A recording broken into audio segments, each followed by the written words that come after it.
کہ وہ اسے ساحل کے پاس لا کر ڈال دے، جس کے نتیجے میں ایک ایسا شخص اس بچے کو اٹھا لے گا جو میرا بھی دشمن ہوگا اور اس کا بھی دشمن، اور میں نے اپنی طرف سے تم پر ایک محبوبیت نازل کر دی تھی، اور یہ سب اس لیے کیا تھا تاکہ تم میری نگرانی میں پرورش پاؤ۔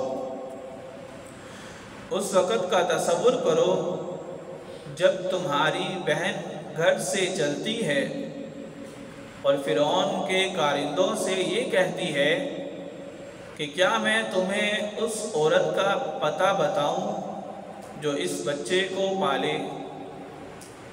اس طرح ہم نے تمہیں تمہاری ماں کے پاس لوٹا دیا تاکہ اس کی آنکھ ٹھنڈی رہے اور وہ غمگین نہ ہو، اور تم نے ایک شخص کو مار ڈالا تھا، پھر ہم نے تمہیں اس گھٹن سے نجات دی اور تمہیں کئی آزمائشوں سے گزارا، پھر تم کئی سال مدین والوں میں رہے۔ اس کے بعد اے موسیٰ، تم ایک ایسے وقت پر یہاں آئے ہو جو پہلے سے مقرر تھا، اور میں نے تمہیں خاص اپنے لیے بنایا ہے۔ تم اور تمہارا بھائی دونوں میری نشانیاں لے کر جاؤ اور میرا ذکر کرنے میں سستی نہ کرنا۔ دونوں فرعون کے پاس جاؤ، وہ حد سے آگے نکل چکا ہے۔ جا کر دونوں اس سے نرمی سے بات کرنا، شاید وہ نصیحت قبول کرے یا اللہ سے ڈر جائے۔ دونوں نے کہا، ہمارے پروردگار، ہمیں اندیشہ ہے کہ کہیں وہ ہم پر زیادتی نہ کرے یا کہیں سرکشی پر آمادہ نہ ہو جائے۔ اللہ نے فرمایا، ڈرو نہیں، میں تمہارے ساتھ ہوں، سن بھی رہا ہوں اور دیکھ بھی رہا ہوں۔ اب اس کے پاس جاؤ اور کہو کہ ہم دونوں تمہارے رب کے پیغمبر ہیں، اس لیے بنو اسرائیل کو ہمارے ساتھ بھیج دو اور انہیں تکلیفیں نہ پہنچاؤ۔ ہم تمہارے پاس تمہارے رب کی طرف سے نشانی لے کر آئے ہیں، اور سلامتی اور اسی کے لیے ہے، سلامتی اسی کے لیے ہے جو ہدایت کی پیروی کرے۔ ہم پر یہ وحی نازل کی گئی ہے کہ عذاب اس کو ہوگا جو حق کو جھٹلائے اور منہ موڑے۔ صدق اللہ علیہ۔